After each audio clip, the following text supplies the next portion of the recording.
What is good, guys? We're going to be talking about dry corrosion, aka high temperature corrosion. This is the chemical degradation process that destroys metals at high heats, often above 400 degrees Celsius. This doesn't even require any water at all. So in regular rusting, you often have metal and like a moisture or water or a liquid. This is direct gas to solid reaction. Okay, gas to solid, no liquid at all. So the first thing is oxidation. It creates a brittle surface scale as oxygen reacts with the metal.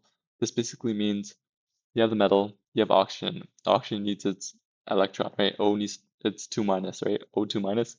So it takes electron from the metal, and now the metal is positive. It's positive, so it's positive, and this is a negative. And then metal reacts, positive and negatives react together, forming metal oxide, which is basically rust as like a layer, like a dense blanket layer. Okay. Second thing is sulfidation. Aggressively eats into the structure in sulfur-rich environments like jet engines. Okay.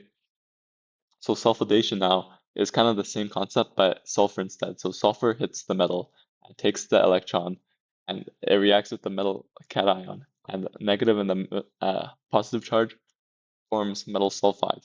So instead of a rust layer, it's more porous, like a sponge. They got like holes in it, and those holes are bad because those holes expose the fresh metal underneath, and the sulfur attacks the fresh metal where the holes are at. Okay, and last but not least, carburization causes carbon to soak into the material, making it dangerously brittle. So what does that mean?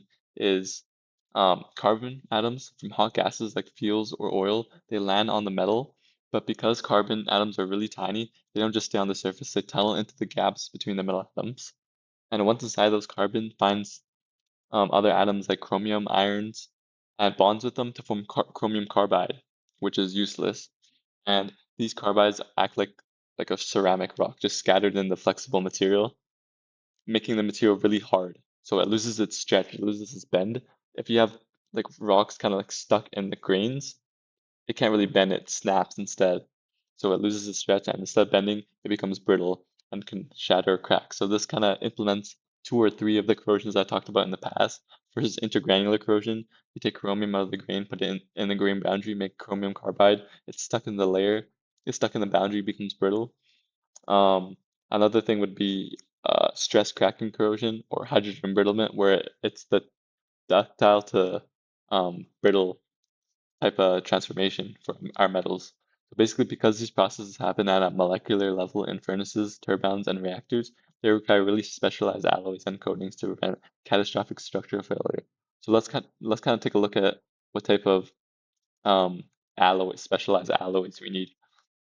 So the first thing is diffusion coatings. So diffusion coatings are usually coatings that are baked into the material surface using heat, right? It's like kind of integrated part of the material. Yeah, well, I guess using heat. So the first one is aluminum coatings. These are really rich in Al, aluminum. So when they get really hot, aluminum reacts with the oxygen to form a thin, like diamond hard layer called alumina. And this layer is so tight that oxygen and carbide can't even tunnel through the surface.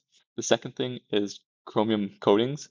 This is Cr forms chromia scale, and this is like the gold standard for blocking sulfidation because it resists sulfur much better than iron or nickel. So the second thing would be um, advanced metal alloys such as nickel or cobalt sprayed onto the part. So the first one was integrated in the layer. This is sprayed on to the metal as a coating. So again, we use chromium for sulfidation or aluminum for oxidation. Um, Third thing would be ceramic thermal barriers, TBCs. This is a thick heat-proof layer that acts like a firewall. So instead of blocking atoms, they physically just block the heat. Okay, that's pretty interesting. Instead of just the atoms coming through, just the whole heat, right? By keeping the metal underneath hundreds of degrees cooler, they slow down the chemical reactions of oxidation and carburization significantly. And last but not least, specialized options for extreme environments. So things called silicide coatings.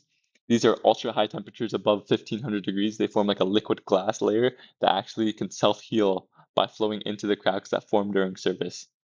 Okay, so this is high temperature corrosion in a nutshell, and those were the protective layers that could protect high temperature corrosion, aka dry corrosion. Thank you for watching this video. I'll see you guys in the next one.